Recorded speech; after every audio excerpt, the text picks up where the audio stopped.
Você já se sentiu como se estivesse vivendo uma vida inteira usando uma máscara? Como se existisse uma versão sua que sorri, conversa, vai trabalhar, se relaciona, mas por dentro tudo parece vazio, desconectado?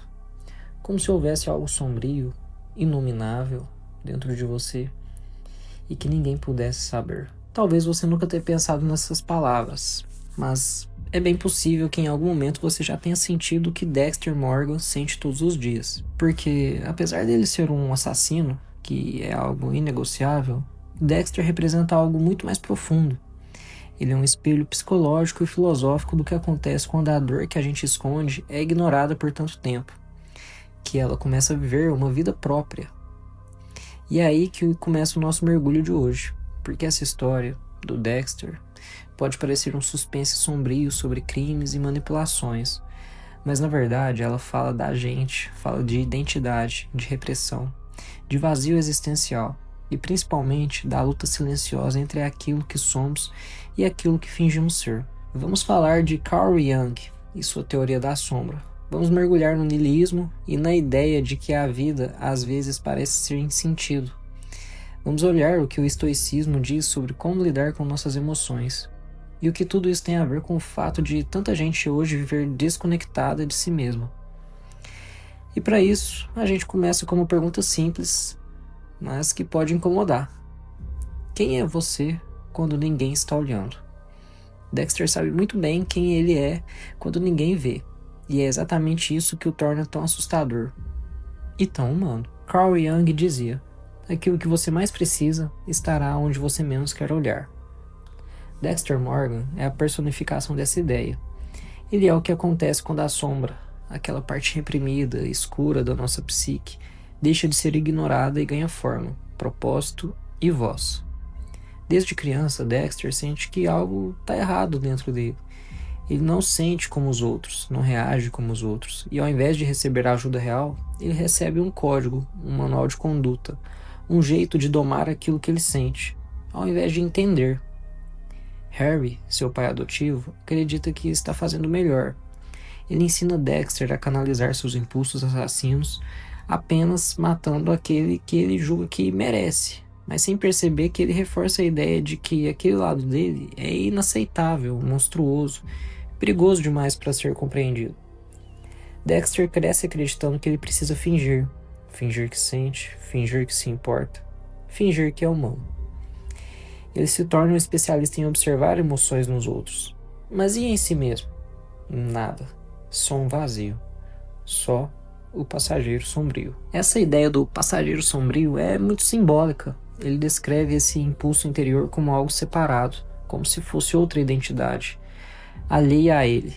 Mas essa dissociação é justamente o que Jung chama de não integração da sombra.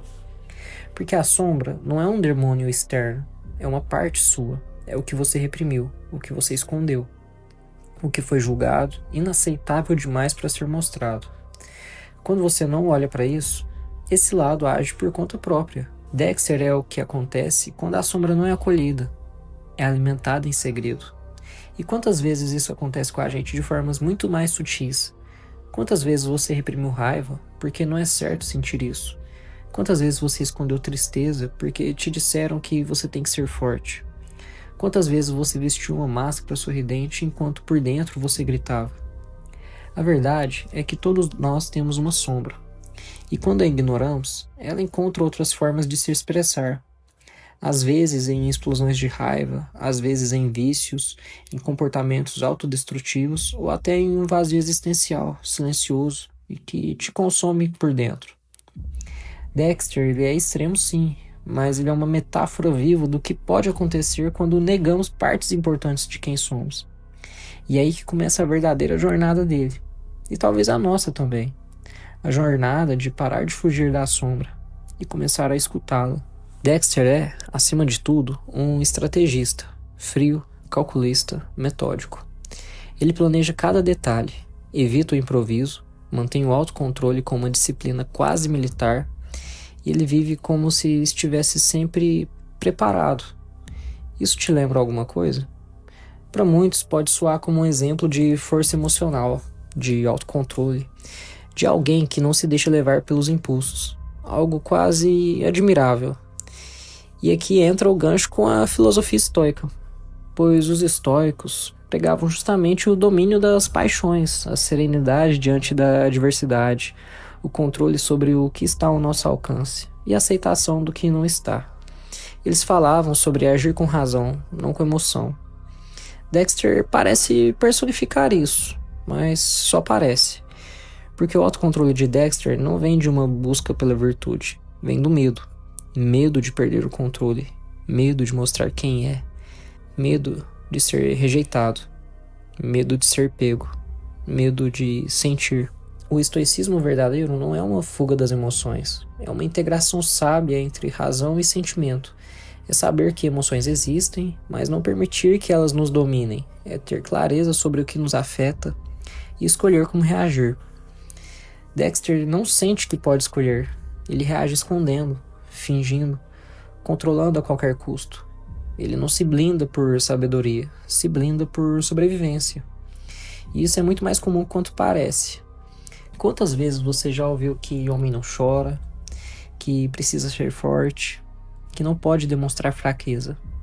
Quantas vezes você se obrigou a agir como se tudo estivesse bem, porque parecia mais seguro do que mostrar vulnerabilidade? Esse tipo de repressão emocional é socialmente reforçado. A gente aprende desde cedo que mostrar sentimento é um sinal de fraqueza, e ser racional o tempo todo é sinal de inteligência, de superioridade, que ser emocional é perda de tempo. E aí, sem perceber, a gente coloca uma armadura, a mesma que o Dexter usa, uma frieza funcional, uma falsa lógica, um distanciamento emocional que de fora parece controle, mas por dentro é só desconexão. O estoico de verdade não é alguém que não sente, é alguém que sente profundamente, mas que não se rende ao caos interior. Dexter, por boa parte da série, é o oposto disso. Ele não sente, ou acredita que não sente, e por isso vive como se estivesse sempre atuando. E isso cansa, porque fingir o tempo todo é uma das coisas mais exaustivas que existem. Talvez esse seja o ponto mais importante aqui, o autocontrole que vem da dor. Não é virtude, é sobrevivência emocional. Mas a boa notícia é que dá pra sair desse estado, dá pra reaprender a sentir, dá pra baixar a guarda aos poucos e se reconectar com quem você realmente é. E a jornada do Dexter, aos trancos e barrancos, começa a apontar nessa direção. Dexter, ele não sente culpa, não sente amor, pelo menos não no começo.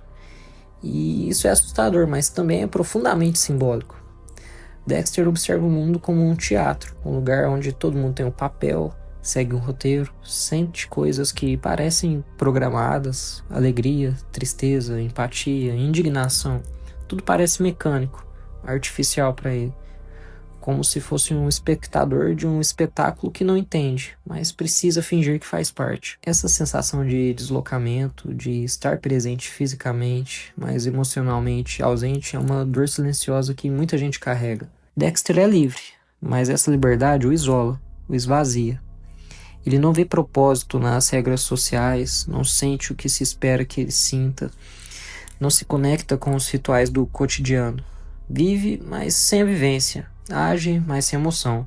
Sente-se um impostor dentro da própria existência.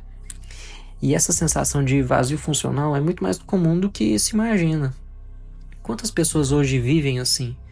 Acordam, trabalham, interagem, fazem piadas, postam nas redes sociais, mas por dentro parece que tudo é sem sentido, que a vida é uma sequência de movimentos automáticos, de compromissos que não tocam o coração, que nada realmente emociona, nada realmente satisfaz. Esse é o niilismo moderno, um tipo de desespero silencioso, onde a pessoa não sabe exatamente o que está errado, só sente que está desconectada. Dexter representa isso com uma intensidade brutal. Ele tenta se adaptar, cria uma fachada social, tenta amar, tenta cuidar, tenta ser alguém normal, mas sente que está fingindo. E quanto mais ele finge, mais distante ele se sente. E talvez o ponto mais cruel dessa dinâmica é que quanto mais ele se esforça para se encaixar, mais ele sente que não pertence. Porque o vazio existencial não se resolve com performance. Ele só se transforma quando há um significado real. E significado não é algo que a gente encontra pronto, é algo que a gente constrói. Dexter começa resignado. Ele aceita que é um monstro, que nunca vai sentir, que seu papel é fingir, que seu passageiro sombrio é tudo que ele é. Mas, aos poucos, algo começa a mudar. Ele se vê afetado por pessoas, por vínculos, por momentos que ele não entende, mas que mexem com ele, que o bagunçam por inteiro. E aí, pela primeira vez, o vazio começa a mostrar rachaduras. Carl Jung acreditava que o grande objetivo da vida não era ser perfeito, mas ser inteiro. E para isso a gente precisa fazer um movimento corajoso, integrar todas as partes da nossa psique, inclusive e principalmente as mais desconfortáveis, aquelas que a gente esconde, aquilo que nos envergonha, nos assusta ou parece monstruoso. Esse processo chamado por Jung de individuação é um caminho de autoconhecimento profundo, onde a pessoa deixa de viver apenas a persona, a máscara social, e passa a viver com autenticidade, com tudo que é, luz e sombra. Dexter, sem saber, ele começa esse processo ao longo da série. No início ele acredita que nunca será capaz de sentir, que nasceu quebrado, que é só um monstro tentando se passar por humano, mas algumas experiências começam a provocar rachaduras nessa armadura. O relacionamento com Rita, por exemplo, não começa por amor, começa porque ela, assim como ele, é emocionalmente retraída. Eles funcionam juntos. Ele pode manter a fachada, sem grandes riscos, mas com o tempo ele se vê afetado. Não por ela, não diretamente, mas pela convivência, pela rotina, pela fragilidade dela, pelo fato de ela confiar nele sem saber quem ele realmente é. Isso desconcerta. E mais profundamente ainda, quando seu filho nasce, o Harrison, tudo muda. Dexter, o homem que não sente, olha para o filho recém-nascido nos braços e começa a sentir algo. Ele não sabe nomear, não entende, não tem vocabulário emocional para aquilo, mas ele sabe que aquilo importa para ele. E essa é uma das maiores viradas na sua trajetória. Pela primeira vez, ele não quer mais ser apenas funcional. Ele quer ser presente, quer proteger, quer ser pai, não por obrigação, mas por conexão. E isso nos revela algo profundo sobre a natureza humana. A gente não nasce pronto, nós nos tornamos. Dexter começa a ser humano quando abre espaço para se afetar, quando aceita que pode e deve sentir, quando para de fugir da sua sombra e começa a escutá-la. Isso não anula o que ele faz, não apaga suas escolhas, nem transforma sua história num conto de fadas, mas revela que, mesmo nos lugares mais escuros da psique, pode haver resquícios de luz. E é isso que torna a trajetória dele tão poderosa, porque mostra que a transformação não vem de negar quem se é, mas de integrar todas as partes com honestidade. Você não precisa destruir sua sombra, você precisa conhecê-la. Você não precisa fingir ser feliz o tempo todo. Você precisa entender o que a dor está tentando te contar. É um processo lento, doloroso, mas profundamente libertador. E quando vemos alguém como Dexter, uma figura que viveu anos no modo automático, dando passos em direção a essa integração, a gente entende que a mudança é possível, mesmo quando parece impossível. Dexter Morgan é ficção, mas a dor que ele carrega é muito real. Ele é um personagem sim, um assassino, mas também ele é um símbolo, um espelho. Um lembrete do que acontece quando vivemos desconectados de nós mesmos, quando escondemos nossos traumas tão profundamente que eles passam a viver sozinhos, à margem da nossa consciência. Quantas pessoas vivem assim? Quantas pessoas vestem essa máscara todo dia? Vão trabalhar, cuidam de casa, sorriem nas redes sociais, mas por dentro sentem um buraco, um silêncio, um descompasso entre o que mostram e o que realmente sentem. Quantas pessoas aprendem desde cedo que é perigoso demonstrar emoção, que é errado sentir raiva, que é vergonhoso ser vulnerável?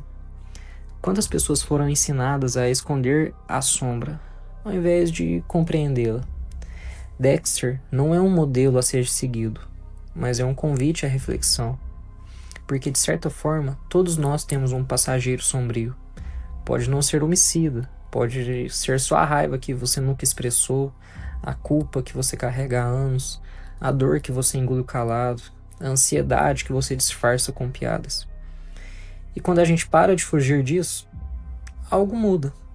A gente para de fingir, começa a sentir, começa a se escutar e talvez, pela primeira vez em muito tempo, começa a se reconectar. Se você chegou até aqui, talvez seja porque esse vídeo falou com uma parte sua que estava em silêncio há muito tempo.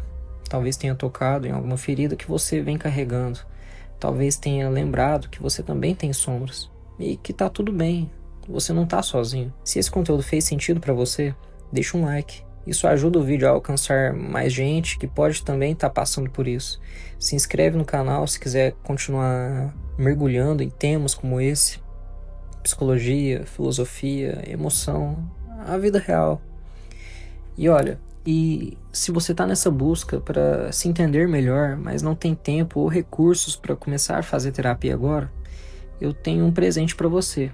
Na descrição do vídeo tem um e-book criado por mim, um psicólogo, com dicas práticas e reflexões que podem te ajudar a desenvolver inteligência emocional e dar os primeiros passos no autoconhecimento. É um material feito com muito cuidado para ser acessível e direto ao ponto. Mas atenção, esse e-book ele não substitui um acompanhamento psicológico profissional. Ele é um ponto de partida, um empurrãozinho, uma forma de você começar a olhar para dentro com mais compaixão e menos medo. No fundo, é isso que a gente quer, não é?